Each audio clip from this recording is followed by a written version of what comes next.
Ha, geldi arkadaşlar.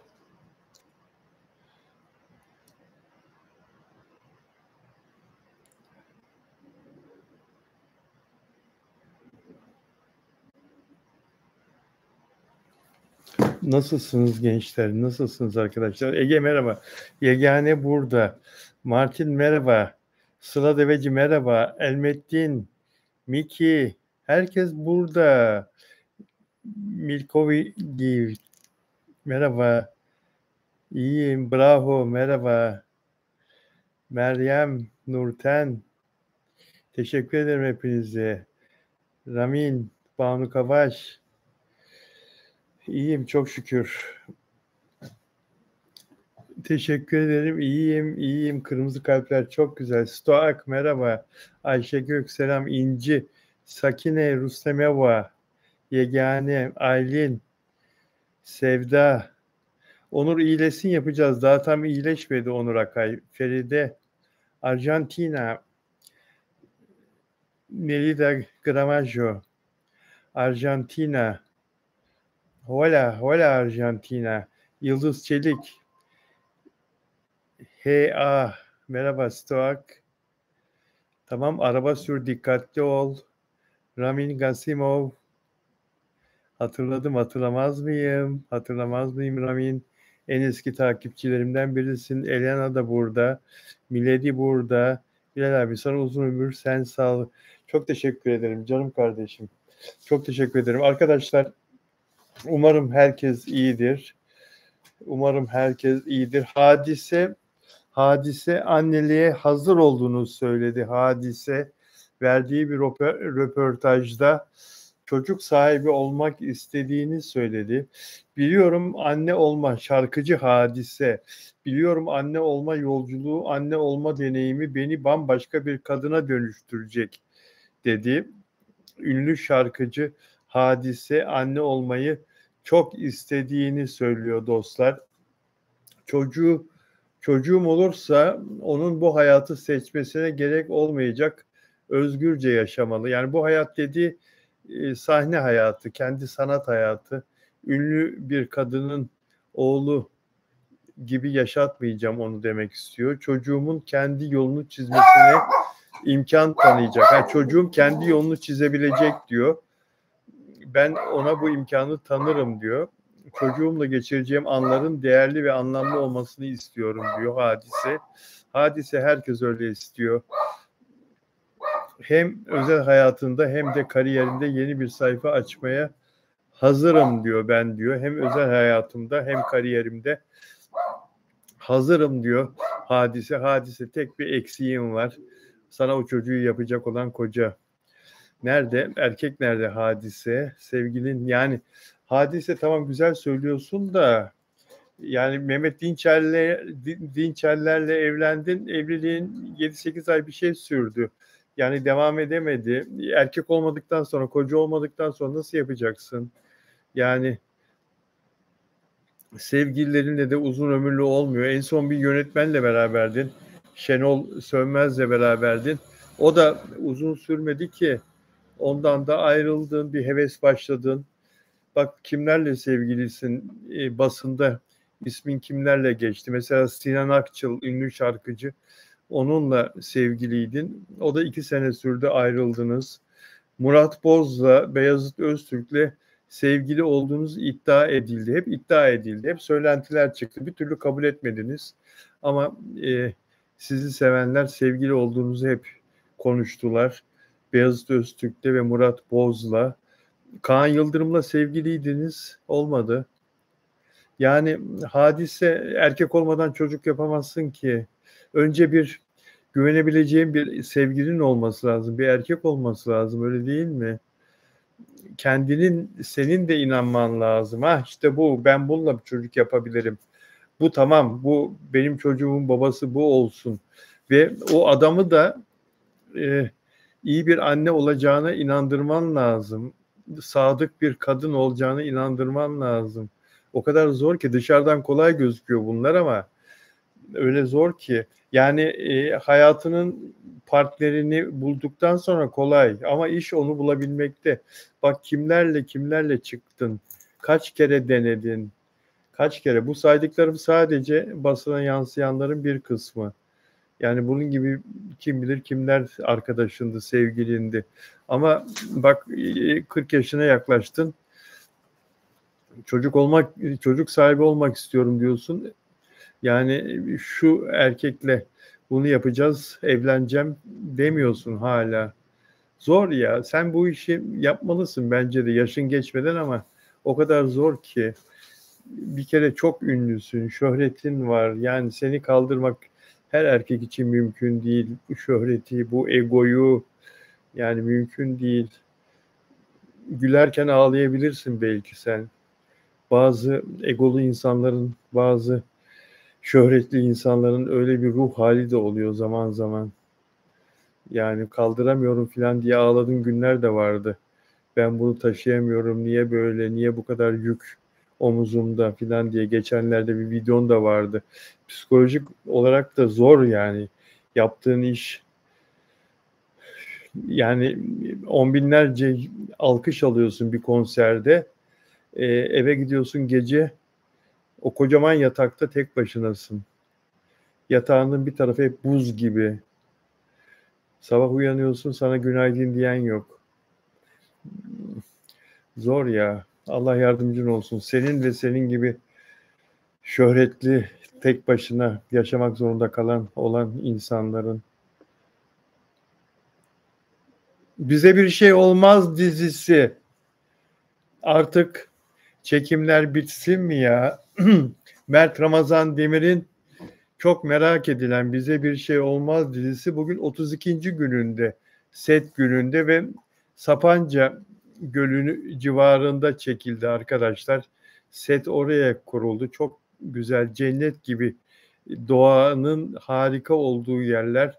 Mert Ramazan Demir'in Miray Daner'le başrolde oynadığı dizinin 32. günü bugün. 55 gün planlanmıştı çekimler. Daha var, daha çekimlerin bitmesine bir hayli var ve Disney Plus kanalında yayınlanacak, dijitalde yayınlanacak. Birinci sezon 8 bölüm halinde yayınlanacak. İşte 8 bölümü birden bitirmeye çalışıyorlar. Aslında bir başarı değil mi? 55 günde 8, 2 ayda 8 bölümü çekiyorlar. Yani ve ondan sonra da bir dahaki seneye kadar da bunun geri dönüşünü izleyecekler, bekleyecekler. Yapım ekibi ve oyuncular, teknik ekip.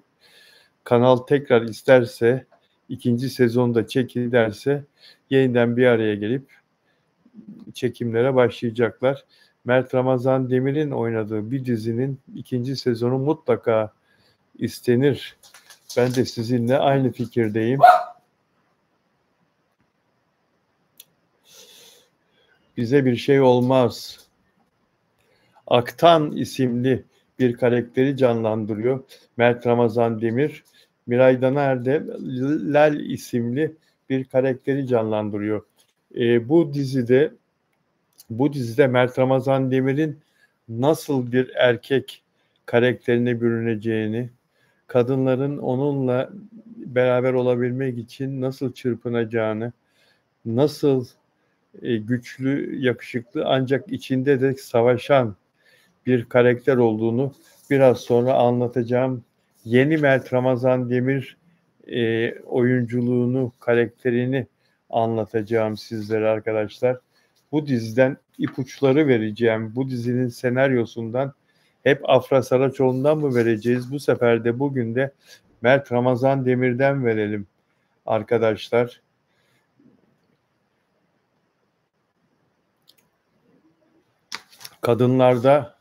Kadınlarda çok beğeni uyandıran ancak kendisini seven kadın için tehlikeli de olabilen bir karakter. Hem çok güçlü bir karakter hem de dikkat edilmesi gereken bir karakter.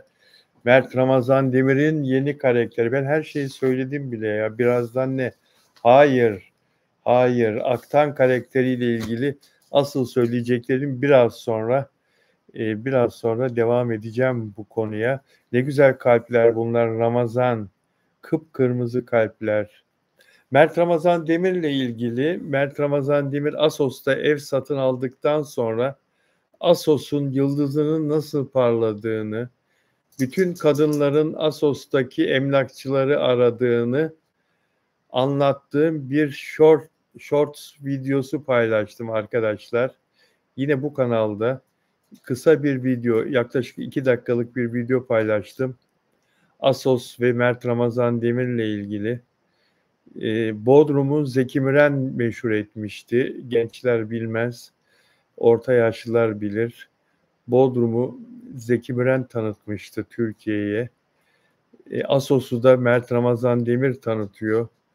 Assos, Mert Ramazan'dan sonra adeta hücuma uğradı. O videoyu mutlaka izleyin. Shorts videosu bugün yükledim arkadaşlar.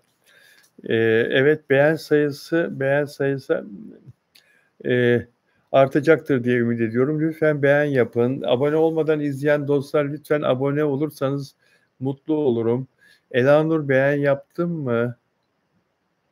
Elanur diyor ki nasıl bir karakter olacak acaba? Kesin yine çapkındır diyor.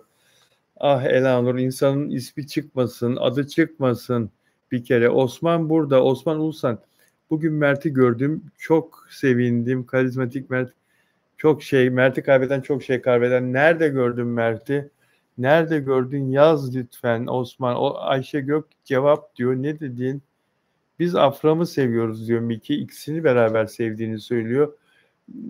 Yandık diyor. Vah vah diyor Milk. Ramazan Arka Sokaklar 718 bölüm yeni sezon fragmanım. Arka Sokaklar başlayacak diyor demek istiyor. Ay Yıldız Osman atma diyor. Nerede gördün Mert? 28 bitiyormuş galiba. Setleri doğru mu Bilal abi? Günleri saymadım. 55 olarak biliyorum. Afra'dan uzak dursun diyor Meryem Demirbaş. 55 gün olarak biliyorum. Hangi güne denk geldiğini saymadım. Ay Yıldız atıyor Bilal diyor. Atıyor diyor Osman diyor Bilal abi diyor. Ayşe Gök evet. Miki peki dostlar. Dilek Şengül burada mı? Özel abonem, özel üyem. Afra Saraçoğlu'ndan haber var mı? Afra Saraçoğlu.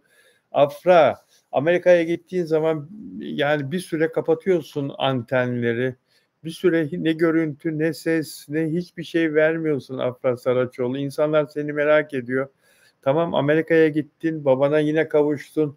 Geçen Mayıs'ta gitmişti değil mi? Yine Amerika'ya, Miami'ye bir çekime gitmişti. Oradan babasının yanına geçmişti birkaç günlüğüne. Tamam yine gittin. Çok şükür, çok güzel, harika. Ama arada bir ses ver ya Afra Saraçoğlu. Olmuyor ki böyle. İnsanlar seni çok seviyorlar ve çok merak ediyorlar. Yani Kenan İmirzalıoğlu da bekliyor. Afra Saraçoğlu dönse de sete başlasak diye ama dönme. Dönme uzat hatta tatil daha da uzat. Zaten tatilinin bitmesine var Afra Saraçoğlu.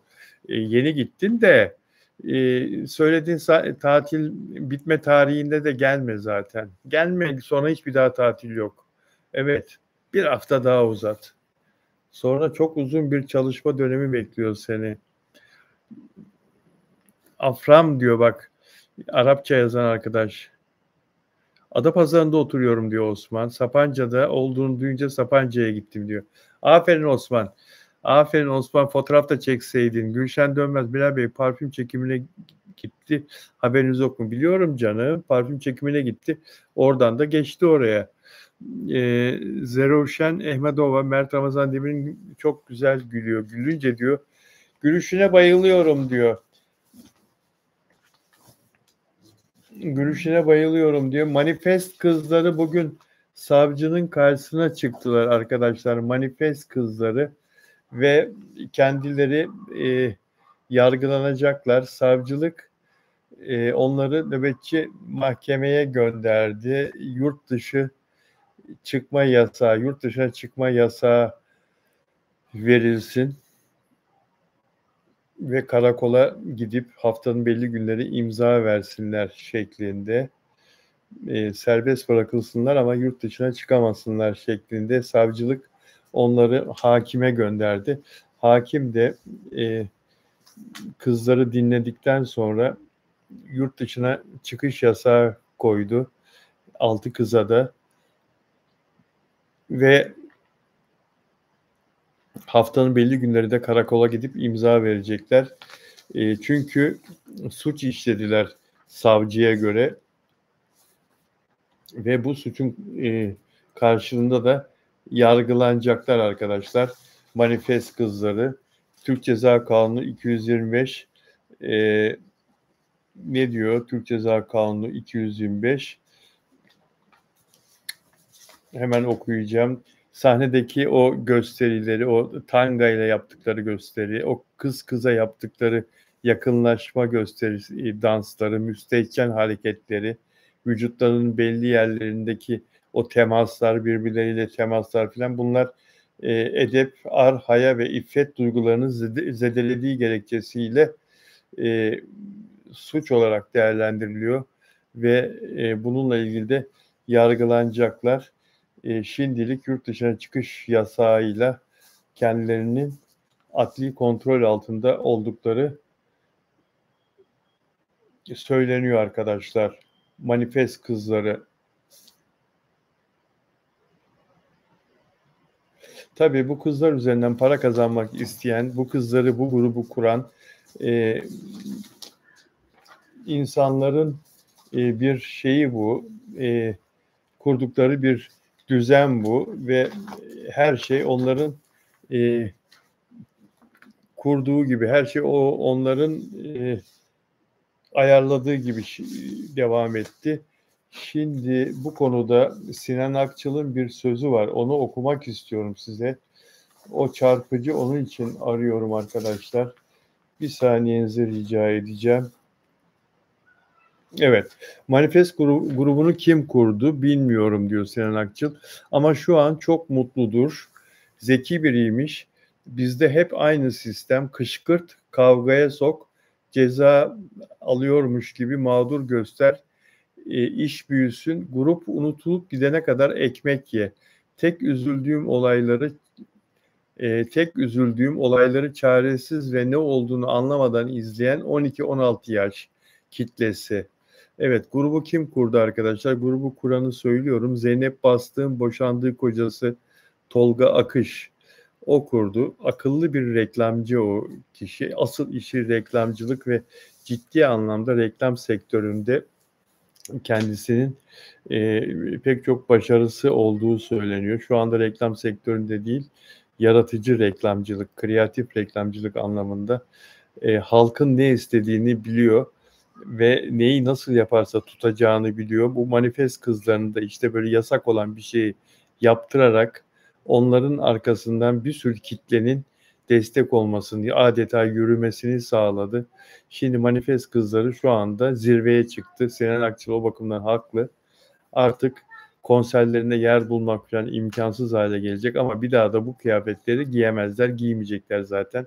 O bir kereydi, yapacaklarını yaptılar ve artık bu işi şu anda en top noktaya, en yukarı noktaya ulaştırdılar. Peki arkadaşlar, Mert Ramazan Demir'le ilgili söyleyeceklerim var. Mert Ramazan Demir'le ilgili söyleyeceklerim var size.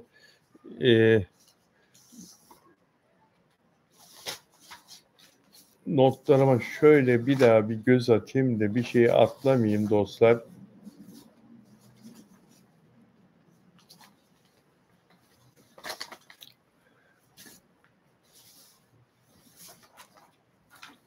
Bu arada Ay Yıldız, Sito biz öyle görüyoruz, Mert öyle görmüyor demek ki diyor. Neyi öyle görüyorsunuz? Afra Saraçoğlu'nu çok seviyoruz diye taçlar, alevler.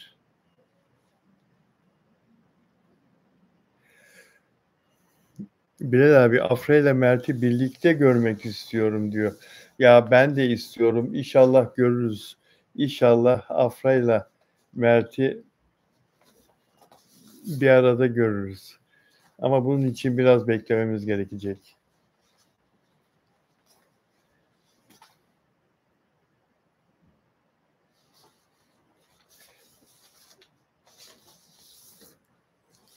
Bunun için biraz beklememiz gerekecek. Evet. Bize bir şey olmaz.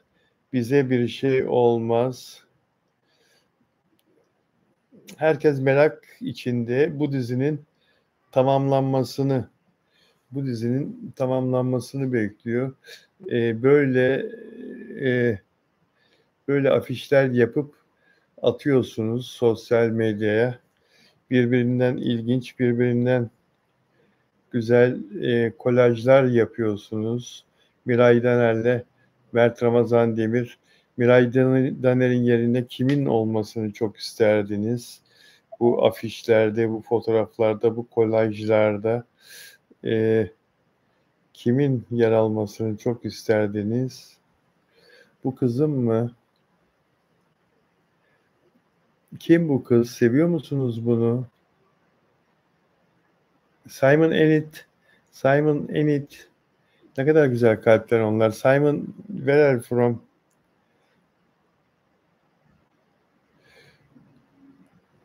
Evet, bugün çekimler burada. Sapanca'daydı arkadaşlar. Sapanca Gölü çevresindeydi. Cennet gibi yerler değil mi? Osman arkadaş da ben de orada oturuyorum dedi. Ve oraya geldiklerini öğrenince dedi gittim sete dedi ve gördüm Mert'i dedi. Şemlem Keçecioğlu Afra diyor. Evet bildiğin tabii ki Afra diyor Tunzeli Afra'nın olmasını isterdim diyor. Gülşen ay kalbim çarptı diyor. Afra'nın tabii ki diyor. Afra Saraçoğlu ne kadar iyi bir genç kız değil mi? Ne kadar kalbi de güzel bir genç kız, kendi de güzel bir genç kız ve sevdiği erkek için her şeyi yapmaya hazır bir genç kadın Afra Saraçoğlu. Yol yürümekse yol yürümek, ömür tüketmekse ömür tüketmek, birlikte bir şeyleri başarmak, el ele verip bir şeyleri halletmekse bir şeyleri başarmak, bir şeyleri yapmak. Afra Saraçoğlu sevdiği için her türlü uyum sağlayan, uyum gösteren bir kadın. Biz onu öyle tanıdık, öyle bildik. Sadece Mert Ramazan Demir değil, Mert Ramazan Demir'den önceki ilişkilerini de ben araştırdım Afra Saraçoğlu'nun ve onun çok düzgün bir insan olduğu fikri bende oluştu. Mert Ramazan Demir'le birlikteyken de zaten herkes tarafından çok sevildiler. İkili olarak çok sevildiler, çok beğenildiler. Lakin gelin görün ki bugün gelinen noktada ikisi de birbirinden uzaktalar. Ama hiçbir şey insanları ümit etmekten, insanları ileriye dönük olarak olumlu şekilde düşündürmekten alıkoyamaz. Afra ve Mert'in geçmişte yaptıkları gelecekteki yapabileceklerinde bir kanıtıydı. Birbirlerine olan büyük sevgileri. Bugün birisi bana şunu söyledi. Bilal Özcan dedi. Sen bunları çok yakından takip ediyorsun bu gençleri. Sana ben bir şey söyleyeyim. Biraz da bunun üzerinde düşün dedi. Ne o dedim. Mert Ramazan Demir dedi Assos'taki evi dedi Afra Saraçoğlu'na yakın olmak için aldı dedi. Bunu biliyor muydun dedi. Vallahi dedim ben bunu dün işledim. Bunu söyleyen sektörden bir insan. Ona kaynağını sormadım. Kimden duyduğu kaynak ona nasıl anlattı sormadım ama ben bu konuyu dün işledim dedim. Asıl dedim hediye dedim Mert Ramazan Demir'in Afra Saraçoğlu'na göstermek istediği, vermek istediği, onu mutlu etmek istediği bu Assos'ta ev almaktı dedim. Aldığı evdi dedim. Ancak birliktelikleri bir şekilde aksayınca dedim onun tadını çıkaramadılar beraber. Yani dolayısıyla arkadaşlar ortadaki var olan geçmişte yaşananlar ve birbirlerine olan büyük sevgileri, büyük aşkları hiçbir zaman aklımızdan çıkmıyor ve çıkamaz da.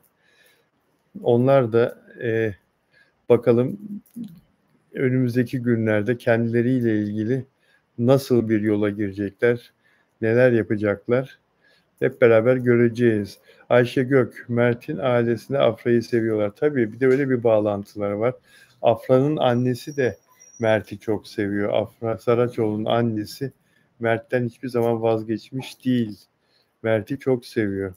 Kadın tabii ki ne olursa olsun annedir diyorsunuz ama demek ki Mert Ramazan Demir'i iyi tanıdı. Mert Ramazan Demir'e güveniyor kadın ne olursa olsun.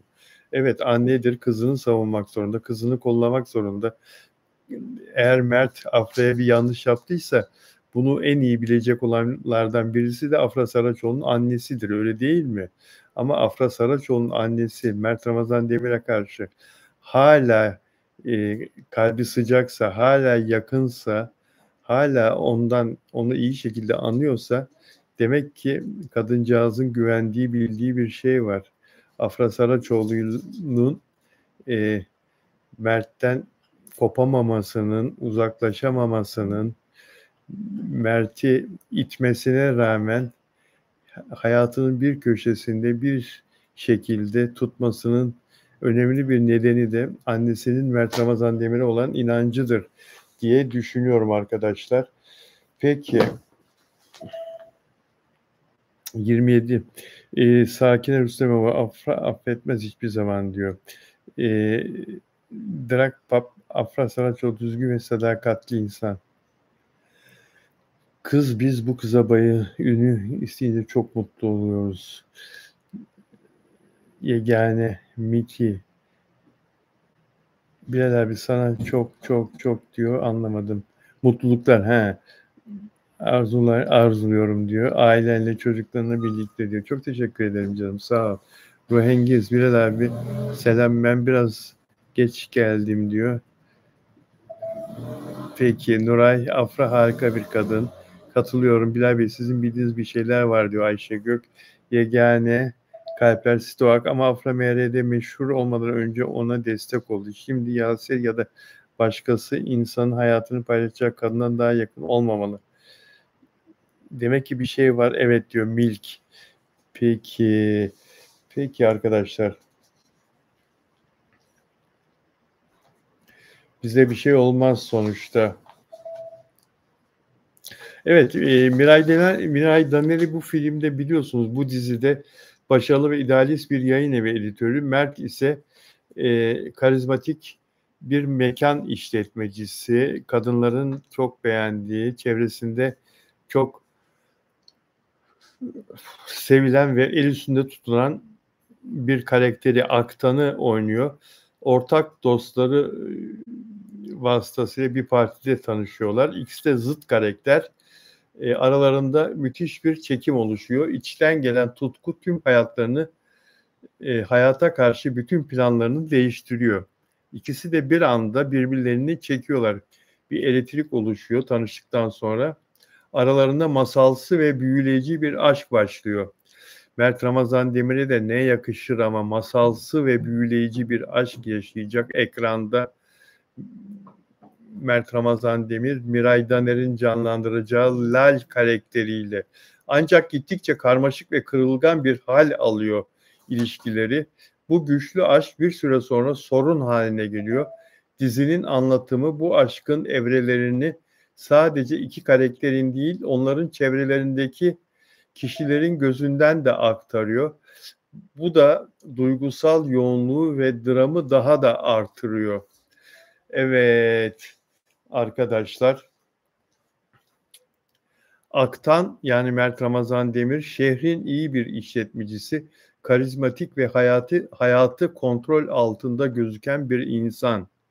Dış görünüşü çekici, güçlü, kendinden emin, insanları kolayca etkileme yeteneği var.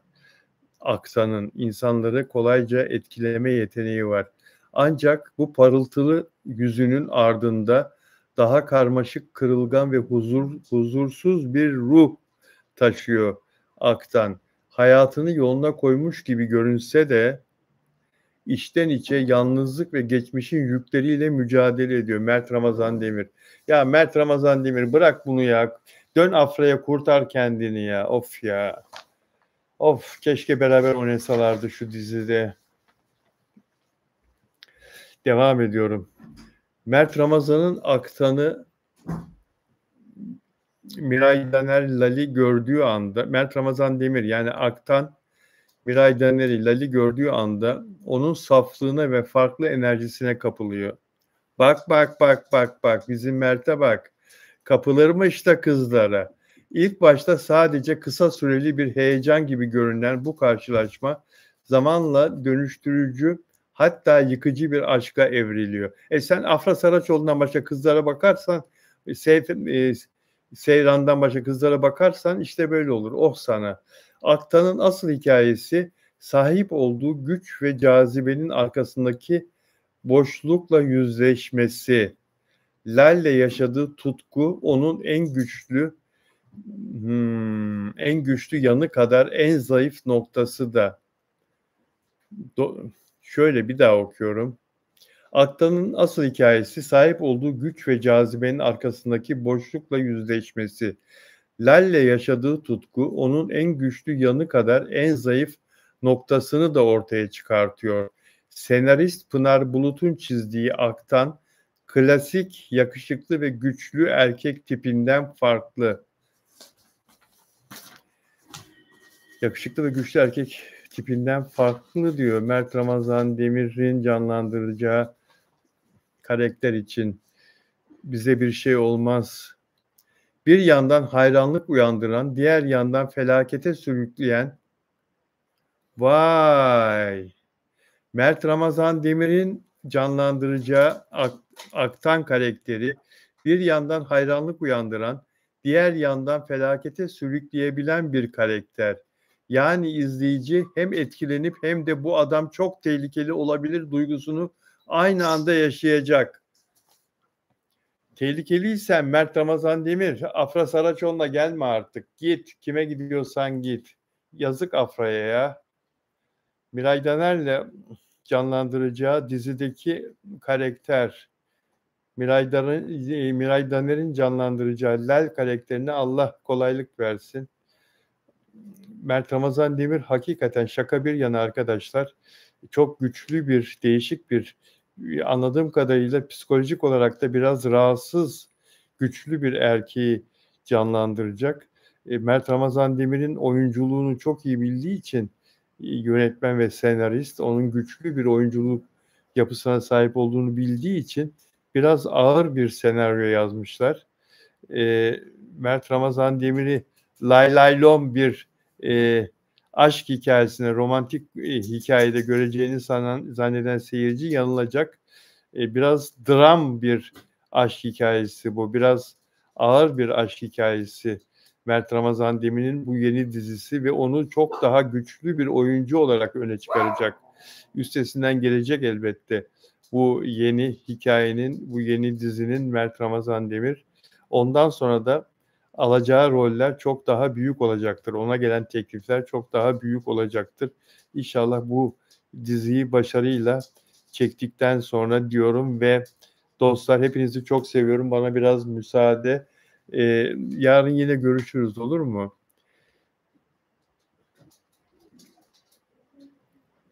Pera'yı bekliyoruz diyor Milk. Pera'yı bekliyoruz. Ve Kenan'la Afra'yı bekliyoruz diyor. Miray Daner'in zaten sevgilisi var diyor Milk.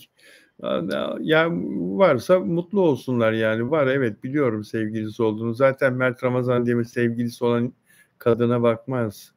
Öyle bir yapısı yok Mert Ramazan Demir'in. Var mı ya? Yok yok yok. Hayır, yok ya.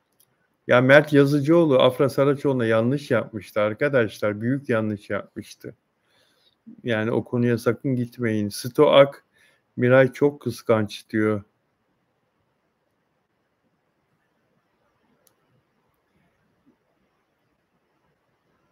Mert'in dizisini bekliyoruz diyor. Bak Meral Vicky var diyor. Martin, Afra ve Mert dijital dizileri çıkınca ortalık yine bir karışacak galiba. Vallahi ikisi de çok başarılı olacaktır bence dizileriyle dijitalde. Tunzele Kerimova iyi haberler dileyelim diyor. Peki arkadaşlar sizleri çok seviyorum. Lütfen beğen yapın ve abone olmayan arkadaşlar varsa, abone olmadan izleyen arkadaşlar varsa abone olurlarsa Sevinirim.